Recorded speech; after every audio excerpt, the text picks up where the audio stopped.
Olá, eu sou o João Correia, sou historiador de arte, mestre em liderança cultural, e nessa semana você está aprendendo como fazer parte dos 3% das pessoas que entendem de arte contemporânea e, por isso, são respeitadas pela sua visão de mundo. Eu acho que eu vou sair desse curso bem melhor do que eu cheguei. E não precisa ser da arte, não, pelo contrário. Se quiser se atualizar aí sobre o mundo contemporâneo, indico mesmo. Eu estou entrando em contato com referências que eu não conhecia, com formas de fazer que eu não conhecia. Em muita medida, estou me sentindo autorizado a fazer coisas que eu não achava que nem que eu podia fazer. Me acordou, foi muito bom. Eu tive um despertar assim. Eu preciso abrir para outras coisas, né? Porque a gente fica fechado naquilo que a gente é especialista. Renovação, olhar contemporâneo. Ele respondeu o que eu estava buscando. Ah, que bom. Abraçar com o amor de ser humano, com paz, com vontade de dialogar. E é isso que esse curso, o Olhar Contemporâneo, através aí da lente das artes, tem proporcionado para mim. Está abrindo um pouco a minha cabeça. Eu sou engenheiro civil, trabalho com restauração. Então, estou muito acostumado com o clássico, né? Está sendo um descortinar de um mundo lindo que eu precisava viver isso. Obrigado. Foi arrebatador para mim. Me abriu um mundo novo. Estou melhorando em tudo, o olhar das coisas que eu gosto, da arquitetura, da gastronomia, dos vinhos, da arte, da música. Tento ampliar o olhar e eu não sei o que ele vai provocar na minha vida. Ele já está provocando. Reconectar com o olhar. Se você não conseguiu assistir a primeira aula, entra na nossa página da semana e assiste. É muito importante absorver tudo o que está sendo passado lá. Essa é a Semana do Olhar Contemporâneo e essa é a nossa segunda aula e se chama Como Começar a Entender a Arte Contemporânea. Na aula passada, a gente viu que a arte é necessária para o ser humano. A arte nos conecta uns com os outros, com a nossa história, com as nossas origens. A arte liberta a gente de equívocos, liberta a gente de convenções. A arte age com muita eficiência porque ela fala pelas nossas emoções, ela fala para o nosso inconsciente também. A arte transcende, ela vai muito além do usual, ela transforma a gente, ela resgata, ela nos traz relevância. Já a arte contemporânea nos conecta com o hoje, com o agora, e é por isso que ela ajuda a remover, camada por camada, as falsas importâncias, os equívocos de relevância. Como eu falei na aula passada, eu desenvolvi um método para que qualquer pessoa aprenda a entender melhor as obras dos artistas dos dias de hoje. Na aula de hoje eu vou te mostrar por que, quando você começa a entender melhor a arte contemporânea, você sofre uma transformação pessoal. É como uma atualização, um upgrade, a gente evolui. Eu chamo isso de olhar contemporâneo. Meu método é baseado num tripé: arte, educação e tecnologia. A arte é o veículo pulsante, emocional, surpreendente, às vezes assusta e carrega a gente pelos braços. E ela provoca, ela transforma. A educação é meu norte, é o meu objetivo. Adoro pesquisar, adoro compartilhar o que eu pesquiso e quanto mais eu compartilho, mais eu aprendo. Quando todos nós compartilhamos, todos aprendemos ainda muito mais. Educação é a base para qualquer mudança positiva. A tecnologia é a possibilidade, a viabilização. É com ela que a gente pode juntar muita gente, que a gente pode ter alcance. A gente pode chegar em muitos lugares, até naqueles mais distantes. O meu método é único e eu desenvolvi ele justamente por esse motivo. Porque eu procurei de todas as formas alguém para me ensinar arte contemporânea recente e não encontrei. A gente acha uma variedade de livros e revistas. A gente vê críticos comentando obras contemporâneas. Mas eu não achei ninguém que ensine a gente a entender a arte dos dias de hoje. Você encontra muitas pessoas e livros que tratam de arte em geral, mas é quase tudo sobre o passado. O que encontramos de mais recente, na maioria dos casos, é a história da arte até o período da arte moderna. Agora, deixa eu fazer uma pausa e eu peço toda a sua atenção. A arte moderna e a arte contemporânea são dois períodos artísticos distintos.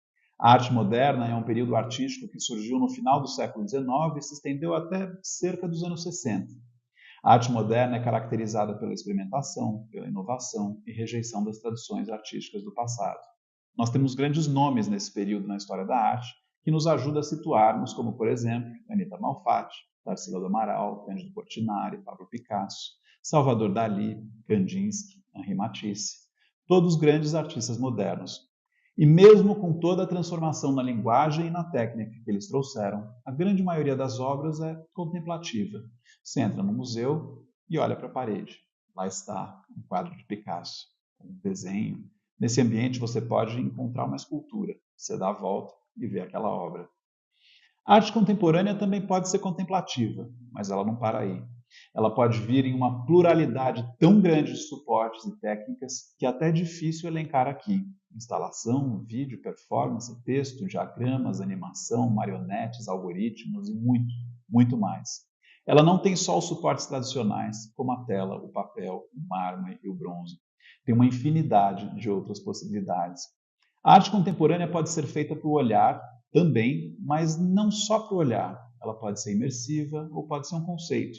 Pode mostrar algo não para se admirar, e sim para se questionar, para pensar e repensar, para sair do conforto de simplesmente olhar algo bonito, já explicado e compreendido pelos historiadores.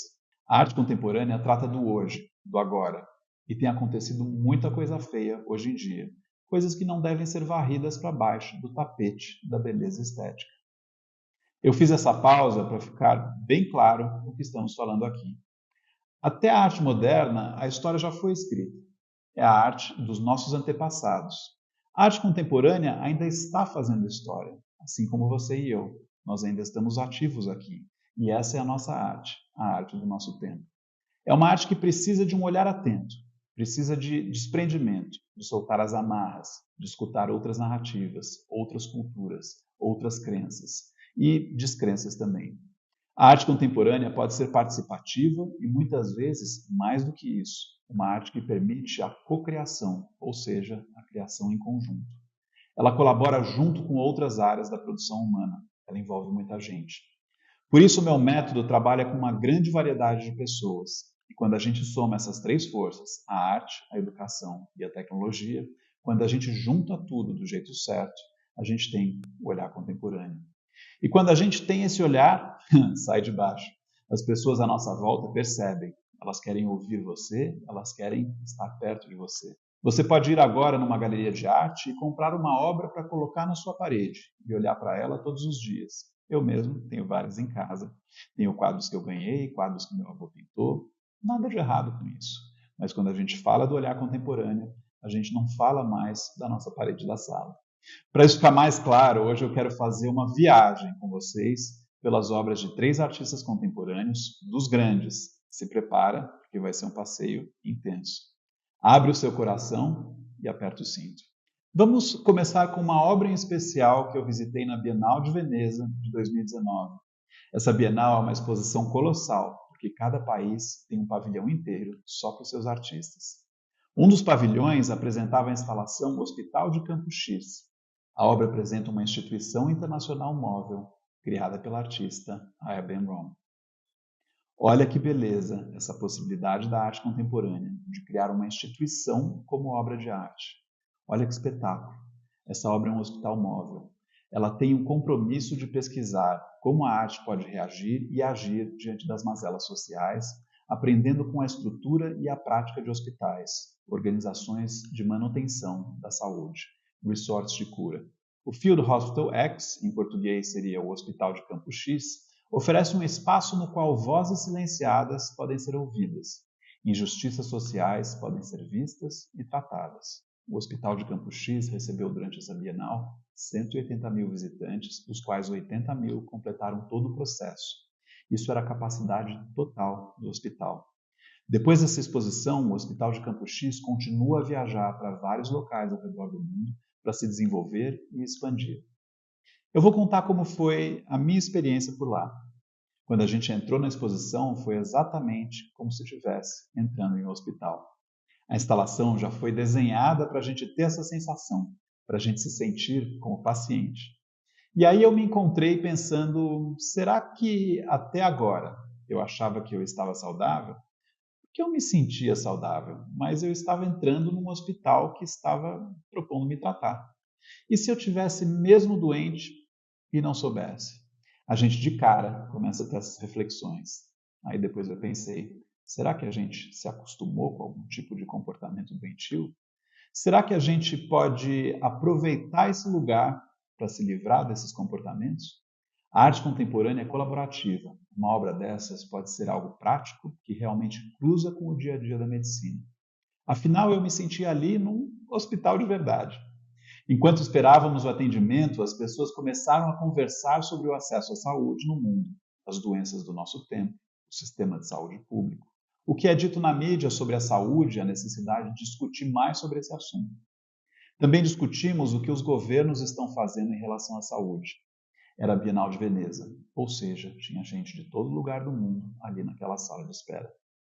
Conforme as conversas avançavam, comecei a desconstruir narrativas e a me aproximar de uma visão de mundo que ressoava mais comigo. Me senti mais sensível, conectado, preparado para essas conversas e para a ação, mais participante e relevante. Me senti menos no piloto automático e menos passivo diante dos problemas do mundo. Pelas expressões das pessoas ao meu redor, parecia que elas também estavam passando por essa transformação. Depois de um tempo, fui chamado para preencher um formulário em preparação para ser encaminhado para outro ambiente, onde as pessoas eram tratadas. Como em um hospital, onde não temos muito controle sobre onde vamos, as enfermeiras nos conduziram para uma cadeira de cura semelhante àquelas usadas pelos dentistas. No lugar do espelho onde olhamos para os nossos dentes, havia uma tela de vídeo na frente de nós. Nessa tela passavam vídeos com diferentes depoimentos sobre vítimas do machismo, estupro e violência doméstica. Na versão do hospital para a Bienal de Veneza, tínhamos acesso a 3 vídeos, além do vídeo da artista chamada Nobody, em português quer dizer ninguém, ou sem corpo. O título desse vídeo da artista Aya Ben-Ron era muito oportuno ali. Um vídeo tratava do corpo transgênero e mostrava uma pessoa passando por uma transição e compartilhando sua experiência.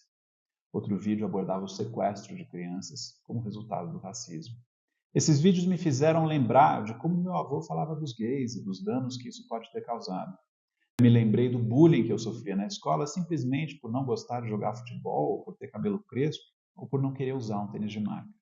E do bullying, de certa forma, que sofremos ainda diariamente por não conformarmos a um certo tipo de comportamento dentro das normas capitalistas, coloniais ou patriarcais. Essa experiência foi terapêutica e teve um grande impacto em mim.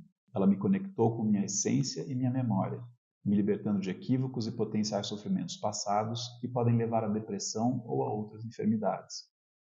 Eu me sentia saindo da linha de montagem, do padrão, dessa escravidão das convenções e dessas ideologias que vão colocando na nossa cabeça e me tornando menos programado pelo sistema.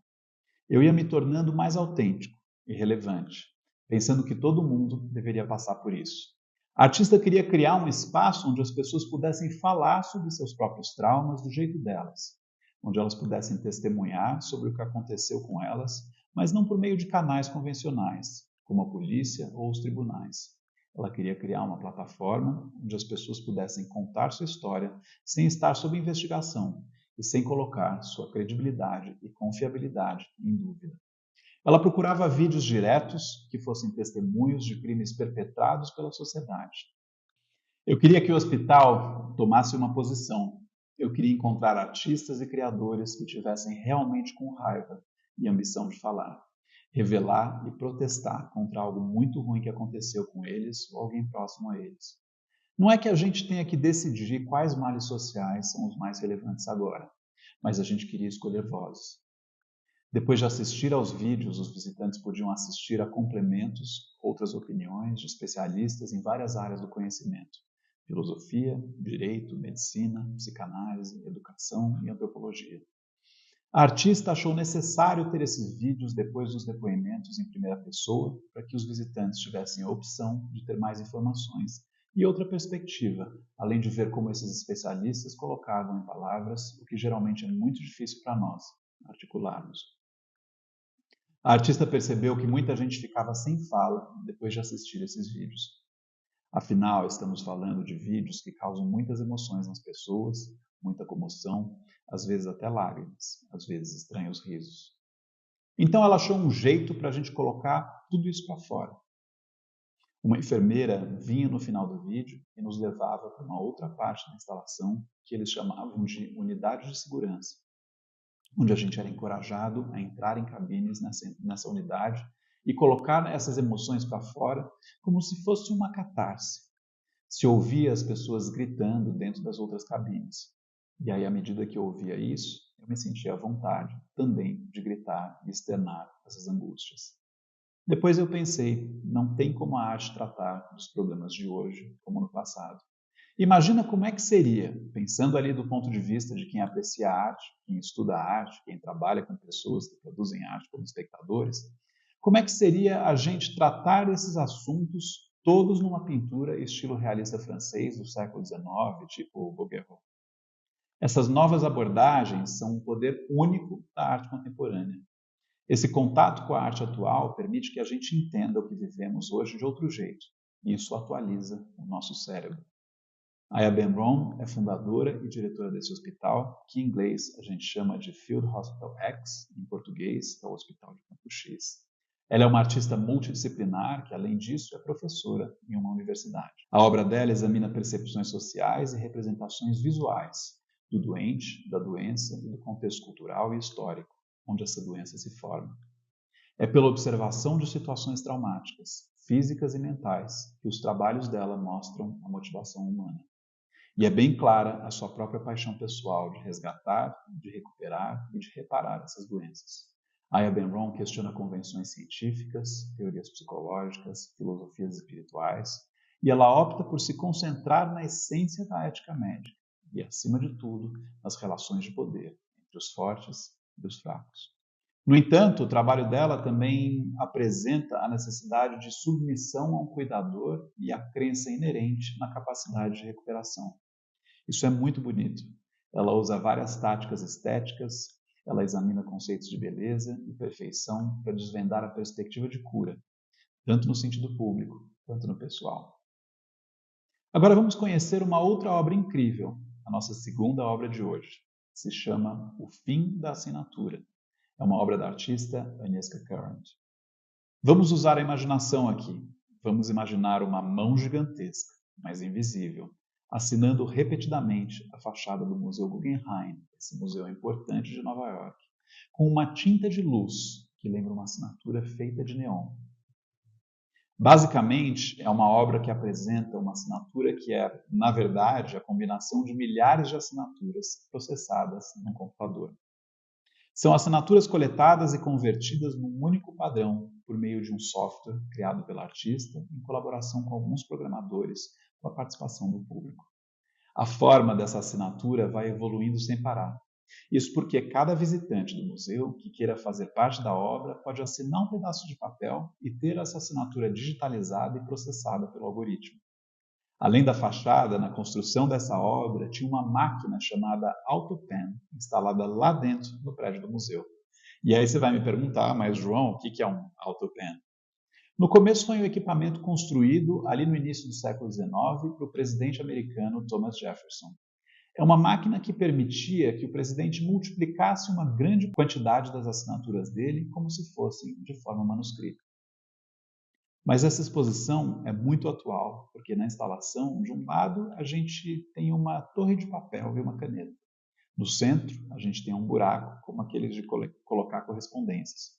Ali as pessoas colocam uma folha de papel como sua assinatura para ser escaneada. O algoritmo combina essas imagens de assinaturas e envia para a AutoPen. Então, esse equipamento vai escrevendo novas assinaturas, uma assinatura coletiva, digamos assim. Segundo o artista, a instalação nos leva a entender que existe o poder invisível do coletivo e que ele está disperso pela automatização do trabalho das pessoas. Nos leva também a entender como é que a automatização pode ajudar a gente a potencializar esse poder coletivo. Acho que é sabido que o Facebook cedeu dados pessoais de 50 milhões de cidadãos à Cambridge Analytica a fins de propaganda política direcionada. Portanto, essas explorações das nossas identidades, teoricamente inofensivas, podem não apenas trazer lucro para as corporações privadas, mas também desestabilizar nossas democracias. Olha a importância desse assunto. Essa é uma trienal de 2018 que acontece em Cleveland, uma cidade nos Estados Unidos. Trienal são mostras que acontecem a cada 3 anos. Essa mostra faz parte do Cinturão da Ferrugem e tem uma conversa sobre quantas pessoas são deixadas de fora da sociedade e qual é o papel das instituições públicas e o capital cultural, financeiro, intelectual que pode ser aproveitado dessas pessoas. Então, para essa versão da obra, a artista gerou uma assinatura coletiva das assinaturas de todas as pessoas que contribuem para o capital cultural, financeiro e intelectual do Museu de Cleveland. A gente fala muito em capital financeiro. Aqui a gente está trazendo para vocês a ideia de um capital cultural, a ideia de um capital intelectual, que é essa acumulação de conhecimento. Assim como se acumula dinheiro, você pode acumular conhecimento cultural, você pode acumular conhecimento intelectual. E aí todas as pessoas envolvidas com o museu, os guardas, os faxineiros, os trabalhadores fixos e os trabalhadores temporários, a equipe de curadoria, a diretoria, todo mundo se envolveu no projeto. E como nas versões anteriores, ela trabalhou com um programador de computador para gerar uma assinatura coletiva, especialmente para esse fim, uma assinatura digital, usada num programa personalizado que funde todas essas assinaturas em uma só. Então a gente está olhando uma assinatura que é feita pela composição desse monte de assinaturas. É muito mágico. Tudo isso foi mostrado na fachada desse Museu de Arte de Cleveland. Para mim é incrível como o artista criou uma forma muito necessária de materializar, de representar uma identidade coletiva. Aliás, eu aproveito para fazer uma observação, porque às vezes quando a gente olha isso agora, a gente pensa, puxa, mas isso é tão óbvio. Mas e se eu te perguntasse antes disso, como é que a gente vai materializar, como é que a gente vai representar uma identidade coletiva? Não seria tão fácil, né? E acho que tem alguns outros pontos interessantes aí no trabalho dessa artista. Um deles é esses comentários sobre as fazendas de cliques. Essas fazendas são armazéns enormes, cheios de pessoas que passam o tempo todo clicando e curtindo páginas por dinheiro.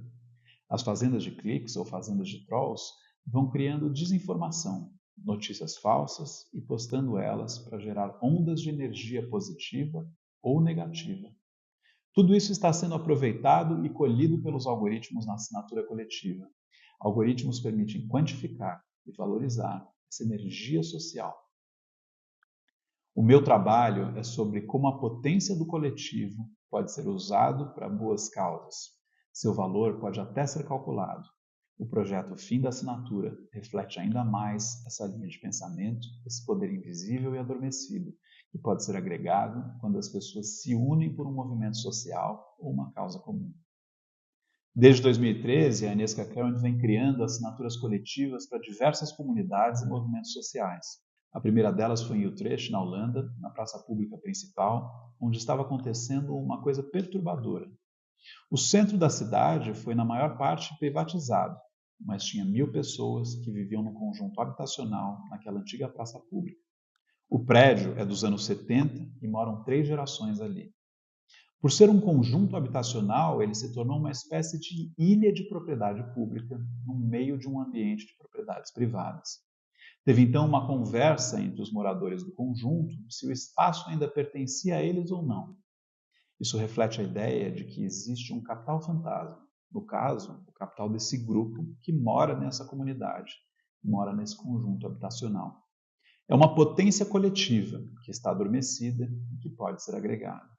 E quando as pessoas se uniram para o movimento social, naquela causa comum, a artista foi lá e gerou uma assinatura coletiva. Nessa foto a gente vê essa obra durante a noite. Em geral, as pessoas pensam em quão pouco impacto elas têm sobre a política e sobre o que está acontecendo no país. As eleições presidenciais fazem a gente perceber que, na verdade, mesmo as pessoas despossuídas em conjunto, elas têm um impacto e elas podem fazer a diferença. Essas energias agregadas podem ser capturadas por uma boa causa, como acontece no exemplo da Wikipedia, onde a gente tem centenas, milhares de pessoas que contribuem com o trabalho delas para um bem comum, criando uma enciclopédia coletiva. O que vocês acham? a artista gerou uma assinatura coletiva, coletando todas as assinaturas de pessoas que moravam nesse prédio de várias etnias, de várias origens, de várias idades. E ela usou a tecnologia para cruzar essas assinaturas, gerando uma assinatura coletiva. Ela criou assinaturas coletivas para várias comunidades unidas por uma causa em comum, o movimento de protesto. O foco do trabalho da Agnieszka são sistemas complexos. Parece um conceito difícil, mas não é não. Acho que está dando para perceber. O trabalho dela pesquisa fenômenos como a inteligência coletiva, o capital virtual, a força coletiva invisível, que às vezes passa desapercebida. O trabalho digital, a evolução dos memes, as civilizações, os movimentos sociais, as sociedades artificiais, os circuitos de energia, os processos de edição. Ela pensa tudo isso como atos políticos. Carent tem se interessado em como, no mundo contemporâneo, as energias sociais podem ser comparadas e convertidas em outras formas de energia, por exemplo, cinética ou elétrica. A energia coletiva, que é gerada pelo movimento coletivo para criar uma assinatura artística, influencia o imaginário de toda uma comunidade. A economia contemporânea, na qual a gente faz tanto dinheiro pelo trabalho, está passando por uma espécie de desmaterialização. A gente está deixando tudo cada vez mais digital. Então a economia depende cada vez mais dessa circulação, dessa transformação de energia dentro e fora das coisas. Tem economistas desde o começo do século XIX que têm comparado o princípio da conservação da energia na termodinâmica com a conservação do valor da economia. Quando a gente fala sobre o fim da assinatura, a artista diz o seguinte: o projeto está ligado ao meu interesse pela autoria híbrida, pela exploração da consciência coletiva e pelo acúmulo de energia da força de trabalho invisível. Eu estou interessada no fim da ideia de criatividade como processo individual, assim como no fim da absolutização, da fetichização de autores únicos que foram traduzidos pela Wikipedia e plataformas de crowdsourcing. Um exemplo disso é o Waze. Tem um monte de gente ali usando o Waze e isso vai alimentando ele. Tem um guarda ali na próxima esquina, olha, tem uma reforma lá na ponte. E aí essa inteligência coletiva fica disponível ali, naquele aplicativo. Um desaparecimento gradual na caligrafia que está sendo substituída pela digitação de texto em teclados, tablet, smartphone. A autoria única pode ser totalmente substituída pela consciência coletiva. Depende de milhões de pessoas realizando microtarefas juntos. Assim, a gente pode ter obras baseadas na autoria híbrida de milhares de autores. Outro argumento diz que obras sem uma autoria única, derivadas da consciência coletiva, já foram criadas há milhares de anos. Afinal, a Bíblia é uma mitologia que conta, via transmissão oral, histórias que estavam sempre sujeitas a mudanças no processo dessa recontagem. Agnieszka tenta destacar a criatividade como um produto da consciência coletiva e de processos complexos e não lineares. Quando a gente fala em sistema complexo, pode parecer algo difícil, mas se a gente pensar bem, uma escola de samba é um sistema complexo. Para a gente ver aquele desfile ali ao vivo ou na televisão, tem que ter um carnavalesco, sambistas, letristas, ensaios, tem toda uma estrutura pensada. Ainda tem aqueles vários juízes que vão avaliando os diferentes aspectos do desfile. Tem as celebridades, as atrizes, os atores que colaboram também. É um sistema complexo. Você tem muitas variáveis, você tem um coletivo, você tem várias profissões, várias atividades. Ele é interdisciplinar e o resultado é aquele desfile ali maravilhoso, impactante, coletivo, com aquela energia gigante. Então, é disso que a Agnieszka está tratando. É uma forma da gente pensar no potencial do coletivo. Quando não está identificado, o potencial do coletivo é invisível, mas ele está ali. Se a gente imaginar todas essas pessoas de alguma forma, não trabalhando juntas ou descoordenadas, mesmo assim, o potencial coletivo está ali. Uma vez que você pega esse potencial, organiza e dá uma identidade, a energia vem. E esse é o assunto dela. Agora, olha só, no Brasil, a mais recente interação desse trabalho, cujas assinaturas foram coletadas na Fortes da Loja Gabriel e no Pivô, ambos em São Paulo. Foi desenvolvido em um momento de intensa polarização política e busca representar a identidade coletiva dos movimentos de protesto no Brasil que lutam por justiça, liberdade e igualdade. Essa é a autora da obra O Fim da Assinatura, que nasceu na Polônia e mora em Nova York. Ela colabora com biólogos, com cientistas de computação, com cartógrafos, com economistas, com designers, com sociólogos. Olha as possibilidades da arte contemporânea. O trabalho da Agnieszka Current gira em torno dos sistemas complexos e é importante trazer para a prática dela todas as disciplinas. Ela investiga a inteligência coletiva, o digital, memes, civilizações, movimentos sociais, circuitos de energia. Ela pesquisa as contradições e façanhas do capitalismo, integrando sua arte e elementos da ciência e da filosofia. Ela explora o status híbrido e mutável dos objetos em relação ao valor, à aura, à autoria, à produção e à circulação. Muitos dos trabalhos dela emulam a natureza e se comportam como organismos vivos, sistemas complexos, auto-organizados ou máquinas. Só em compartilhar com vocês os focos de investigação da pesquisa dela, eu já me sinto mais sintonizado com o nosso tempo. Vendo tudo o que vimos até aqui, eu já me sinto menos obsoleto, me sinto mais preparado para ser relevante, para participar do hoje. E você? Está sentindo um olhar contemporâneo chegando aí? E se você já curtiu a primeira e a segunda obra, a gente tem mais uma obra incrível pela frente hoje. Essa obra é do Lafur Eliasson e se chama Relógio de Gelo. Eu vou começar a apresentar a obra mostrando como ela foi feita. Tem todo um super processo que acontece em vários lugares. E essa é uma das belezas da arte contemporânea. Ela pode surgir no ateliê do artista, mas pode acontecer também pelo mundo. Nessa imagem, vemos a coleta de gelo no Nordkangerlua, um fiord de 160 quilômetros, no município de Sermersooq, no sudoeste da Groenlândia. Fiord é um braço de mar que entra no continente entre montanhas altas. Essas formações são bem características das costas da Noruega, Groenlândia e Chile. O gelo foi coletado por mergulhadores e estivadores da Royal Arctic Line, uma companhia marítima da Groenlândia, com pegada de carbono de 30 toneladas de CO2. Depois de coletado, o gelo foi transportado em 6 contêineres refrigerados de Nuuk a Aalborg, Dinamarca, por navios porta-contentores. A obra foi instalada em Copenhague, em Paris e em Londres. Dependendo do destino, claro, a logística muda. O artista contemporâneo muitas vezes não só cria, mas empreende todo esse processo. Essa instalação interativa com 12 blocos de gelo vindos do fiord foi montada em Copenhague. Os moradores da cidade foram convidados a interagir com os blocos de gelo derretendo, como vocês estão vendo nas fotos. Percebendo a realidade das suas formas temporárias, afligidas pelo calor e pelo tempo, Eliasson diz que a peça permitiu alcançar as pessoas de uma maneira que relatórios e gráficos de dados nunca conseguiriam. O artista encorajou os espectadores a refletir sobre a sua compreensão e a percepção do mundo físico que cercava eles. Esses momentos de consciência, quando o espectador faz uma pausa para considerar o que ele está experimentando, foi descrito pelo artista como ver a si mesmo sentindo. Essa é uma vista da obra quando foi instalada em Paris. A arte contemporânea é assim. Tem obras que são instaladas várias vezes em lugares diferentes. A gente viu isso no trabalho da Agnieszka, a gente está vendo isso no trabalho do Lafur. E o Hospital do Campo X é itinerante também, lembra? Repare que cada um se relaciona com a obra de um jeito. Alguns repousam em cima dela. Alguns refletem sobre o que está acontecendo com as mudanças climáticas. Algumas pessoas brincam de se encaixar ali dentro da obra. Alguns de uma forma mais relaxada, outros de uma forma mais pensativa. Elas se relacionam afetivamente com o gelo. É importante a gente usar a perspectiva aqui, porque hoje pode parecer estranho essa relação afetiva com o gelo. Agora imagina como é que a gente vai pensar sobre isso daqui a 30 anos. Esse é um outro poder da arte contemporânea.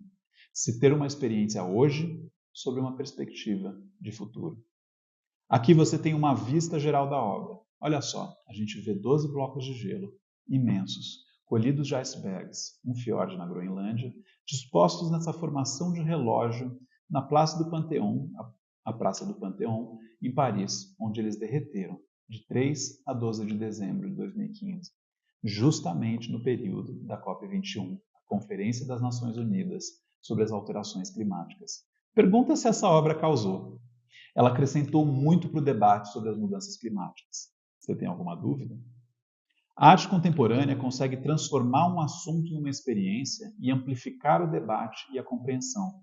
Levar a compreensão para um outro nível, tornar esse assunto visual, tornar esse assunto que é tão urgente uma experiência. deslocar esse assunto pelas grandes cidades. E quem estuda ou se relaciona com a obra se sente mais conectado com o que está acontecendo no mundo, porque é conectado em forma de experiência. A pessoa se sente mais relevante, ela se sente menos parte do problema, ela se sente mais parte da solução. O agir de cada um começa com uma consciência. Uma vez que você tem essa consciência, você se prepara para agir. E quando você age, você se sente relevante. Tinha 80 toneladas de gelo ali, vindo de um iceberg na Groenlândia. Imagina abraçar esse gelo, sabendo a origem e a trajetória dele.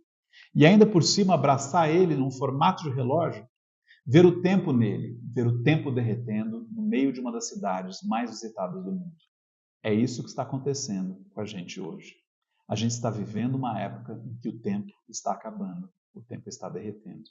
Esse assunto que é urgente, que está no nosso dia a dia, ele fica ainda mais legível se a gente pensar nele. Olha só, tem gente que acha a arte contemporânea enigmática. Olha que maravilha, que é algo mais didático, mais simples que isso. Em 2014, essa obra foi instalada pela primeira vez na Praça da Cidade, em Copenhague. Depois, ela foi instalada pela segunda vez na Praça do Panteão, em Paris, em 2015, durante a Conferência do Clima das Nações Unidas.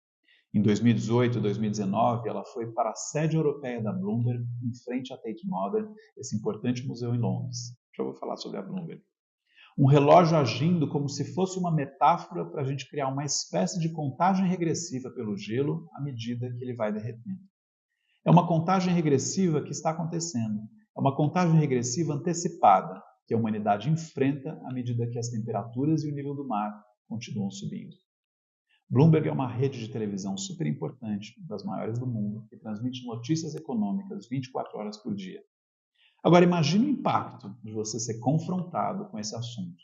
Um relógio de gelo, na sede de um grupo de notícias, focado em economia, derretendo ali, durante uma conferência de clima. Olha o potencial da comunicação, da arte contemporânea, de gerar debate, de gerar consciência e de fazer grandes grupos de pessoas se questionarem. A conferência estava acontecendo na Polônia, essa obra estava em Londres, mas o assunto estava sendo debatido na mídia, nas redes sociais, no mundo inteiro. E a obra veio e jogou gasolina nesse assunto. As pessoas iam passando e elas iam tentando entender, tentando até desenvolver uma relação afetiva com aquele gelo moribundo. Por quê? O que acontece? Podemos olhar o gelo e não sentir nada? Não ter uma relação afetiva com ele? Não do jeito que a gente deveria ter. Se a gente tivesse com essa consciência presente do aquecimento global, acho que a gente deveria sentir paixão por aquele gelo. Essa obra estava enfatizando isso. Será que essa nova geração, tendo consciência disso, vai ter uma afetividade pelo gelo e um comportamento diferente do nosso? Será essa a nossa esperança? Será que o relógio de gelo pode ajudar a gente a congelar o tempo do aquecimento global acelerado pelo qual a gente vive? Nessa foto, a gente vê a obra perto da Tate Modern, um museu inglês que tem cerca de 6 milhões de pessoas por ano visitando suas exposições. Olha o impacto que essa obra causou sendo visitada por tanta gente do mundo todo. Isso sem contar as pessoas que, como a gente, estão sendo afetadas pela obra virtualmente e por tantas outras pela mídia em geral. É muito interessante ver pessoas agindo como se esse gelo fosse uma forma quase humana, estabelecendo um diálogo silencioso pelo olhar, pelo tato. No entanto, muitos de nós continuam se comportando da mesma maneira, se alienando dessas questões. Será porque a gente está preso ao hábito? Será que essa obra desenvolveu nessas pessoas e em nós novas trilhas neurais? E será que uma vez que a gente tenha novas trilhas neurais, a gente vai ter uma nova consciência? E a partir dessa nova consciência, a gente vai mudar o nosso comportamento? Talvez isso comece a acontecer com você já, depois da aula. Vamos ver. Essa obra pode fazer a gente rever o nosso dia a dia, nossos hábitos, a nossa interpretação das notícias e o nosso posicionamento nas nossas conversas. O que vocês acham? Eu não sei você, mas depois de ver essas 3 obras, eu sinto que a minha sensibilidade já se torna um pouquinho mais conectada com o nosso tempo. Eu já estou me sentindo mais conectado, já estou me sentindo que eu me tornei preparado para ser talvez mais relevante como indivíduo. O gelo pode não fazer parte da nossa cultura, mas ele nos impacta diretamente e os nossos hábitos em relação ao meio ambiente também impactam o derretimento das geleiras. Nessa foto, a gente vê uma praia brasileira em Aracaju, em Sergipe. A maré está subindo, o que potencialmente pode causar alagamentos e uma série de problemas para os moradores locais. Não é a única praia na costa brasileira que está em risco devido a essas mudanças climáticas. Esse é o assunto que a gente viu Olafur Eliasson tratar com essa obra, O Relógio de Gelo. É um assunto urgente para todos nós. Essa obra ajudou a gente a desenvolver o que algumas fontes estão chamando de consciência planetária.